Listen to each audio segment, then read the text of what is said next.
Napakahalaga na masigurong tama ang ID at maayos ang gagawing enrollment ng mga OFW para sa online voting. Sabi ng COMELEC, importante raw ito para maiwasan ang anumang uri ng pandaraya at matiyak na ang bawat boto ay mula sa lehitimong botante. Sabi ni COMELEC spokesperson Attorney Rex Laudianco, ang pre-enrollment ng internet voting para sa mga kababayan natin abroad ay katulad lang din ng pag-enroll sa mga online financial platforms tulad ng GCash at PayMaya. Pero ang kailangang gamitin dito ay yung mga benchmark ID tulad ng Seaman's Book, Passport, PRC ID, UMID at PhilSys o yung National ID. Ang mga ito lang anya ang tinatanggap ng ahensya sa ngayon para masiguro ang seguridad at maiwasan ang paggamit ng false identity ng isang botante. Siguraduhin pong handa ang inyong gadget dahil kailangan pong makuhanan kayo ng maayos na litrato, yung walang tao sa likod, yung clear po yung background. At ikatlo, yung pong document, pag yan po ay tinapat nyo sa camera para ma-scan,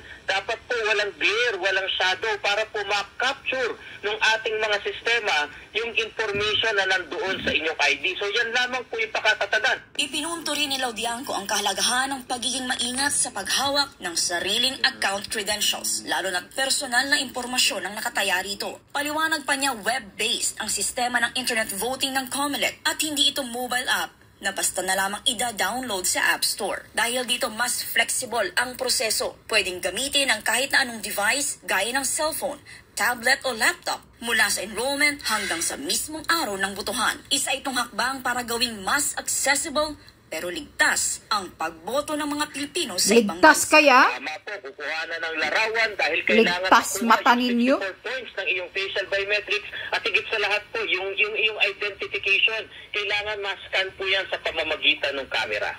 Okay, so hindi siya na i-upload mo yung ready na ID mo kasi nagpa-picture ka sa labas at nagpa-scan ka ng sarili mong ID, kundi gamit ang camera na sa halimbawa sa cellphone, yun ang gagamitin pag-picture mo sa sarili mo at pag-picture mo sa ID. Parang kagaya sa pag nagpapa-register ka sa mga cashless na mga platform.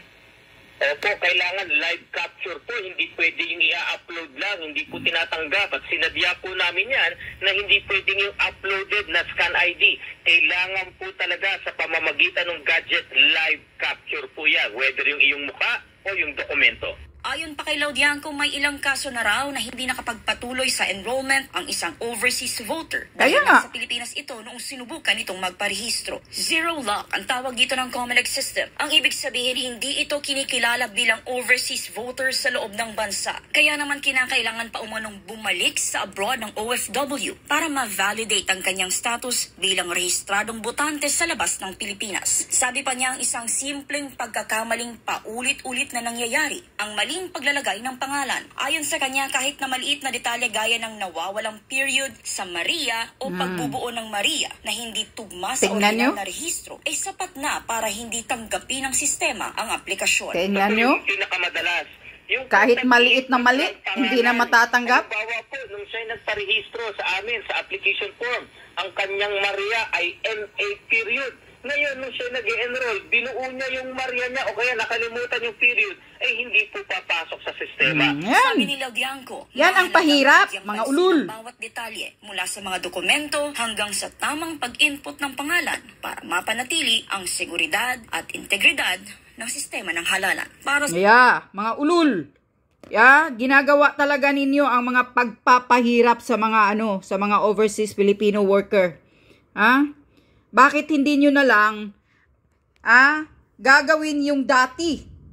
Yung dati na pupunta ang mga Pilipino na nasa abroad, yung mga OFW, pupunta na lang kami sa embassy at doon kami bumuboto. Bakit hindi ninyo ibabalik yung sistema na yun? Bakit internet voting na naman ngayon na sa isang maliit na pagkakamali? Kahit period, hindi na papasok sa sistema, hindi ka natatanggapin ng sistema sa computer. Iyon ang problema. Pahirap talaga itong internet voting. Sinasadya na naman talaga ito, talagang may balak. Kasi karamihan ng mga OFW, hindi lang na OFW, karamihan ng mga Pinoy na nasa abroad, hindi lahat na marunong gumawa ng mga ganon-ganon nito. May mahihirapan talaga. Lalo na ako, gigil na gigil ako nitong mga tulad nito mga online registration, yung gagawa ka ng mga online na kaya nga hindi ako gumawa ng GCash, kaya nga ayaw ko ng mga PayPal, mga GCash, kung ano-ano, kasi hindi ko magugustuhan yan kasi may GCash tulad noon, may GCash na ako. Tapos nang nagkamali ako ng pagkiin ko ulit, pangalawang beses, nabablock na ako, hindi ko na ma-open. Ayun ako nanggigigil sa mga online. Kaya, tinanggal ko na lang, hindi na ako pumapasok ng mga ganon-ganon. Maraming Pilipino na nasa abroad na hindi masyadong marunong mag-ano dito sa mga internet voting, yung mga apps, nasa online, di ba yung sinasabi mismo ni Attorney Harold? Di ba nagsasabi si Attorney Harold si Harold Espacios, yung apelyido niya, ang hirap naman ibigkas. Na pag araw ng butuhan, i-off mo yung yung internet. Tapos ngayon mas ginagawa nyo pang internet voting. Gago ka talaga kumilik. Di ba? Sinasabi na yan, pinapasabog na yan ni Attorney Harold. Nasa araw ng butuhan, kailangan i-off mo yung internet para hindi makapasok yung dayaan. Walang dayaan. Pero ngayon, ginagawa niyo ng internet voting, putang ina. Siguradong hindi ako makabuto nitong animal na to. Gigil ako ng mga internet, mga buting na to na pag ginagawa na sa cellphone Sigurado ako maraming mga Pilipino na sa abroad hindi makabuto. Ma-disqualified. Yung mga nila, kasi minsan, lalo na yung pagpa-register nila, halimbawa, iba yung sinulat nila doon. May period or short form ba yung ginagawa nila sa pangalan nila, tapos nakalimutan nila. Pag-voting na nila sa election, na isulat na nila yung complete name nila, na wala na yung period. Ayan, hindi natatanggapin sa sistema. Paulit-ulit ka. Pag paulit-ulit mo, hindi mo alam kung nasaan talaga yung mali. Talagang hindi ka makapasok sa sistema. Aabutin ka ng ilang oras ka pipindot sa cellphone hanggang na makapasok ka sa sistema. Putang inang sistema ninyo kumilik. No to internet voting, kumilik. Ibalik nyo yung dati. Putang ina, di ba malaki ang budget ninyo? Bilyon-bilyon ang budget ng Comelec. Nasaan yung Nasaan yung papel? Bakit mag-internet voting kayo? Hindi ako agree sa internet voting na tong gagawin ninyo sa mga OFW. Hindi lang OFW. Sa lahat ng mga Pilipinong nasa abroad. Bakit internet voting ang gagawin ninyo? Bakit hindi na lang kami pupunta doon sa embassy at doon kami boboto? Utang ina, pinasabog na nga ito ni Attorney Harold na pag-araw ng butuhan, i-off ang internet. Tapos ngayon, mag-internet voting na. Putang ina talaga. Walang hiya talaga kayo. Gagawin talaga ninyo para makalusot yung mga anomaliyang gagawin ninyo siguro, no? Wag lang kayong magkakamaling mangdaya. Wag lang nyo lang dayain lahat. Kasi kitang-kita na ang lahat ng 90% ng mga Pilipino ay boboto sa mga PDP laban under Duterte line-up. Tapos baka maano na lang tayo. Ma-shock na lang tayo paglabas ng resulta na ang nakapasok puro line-up ni Bangag ay talagang naku. Putang inang resulta talaga yun pag ganyan ang mangyayari na makapasok ang mga senatorial slate ni Bangag Marcos Jr.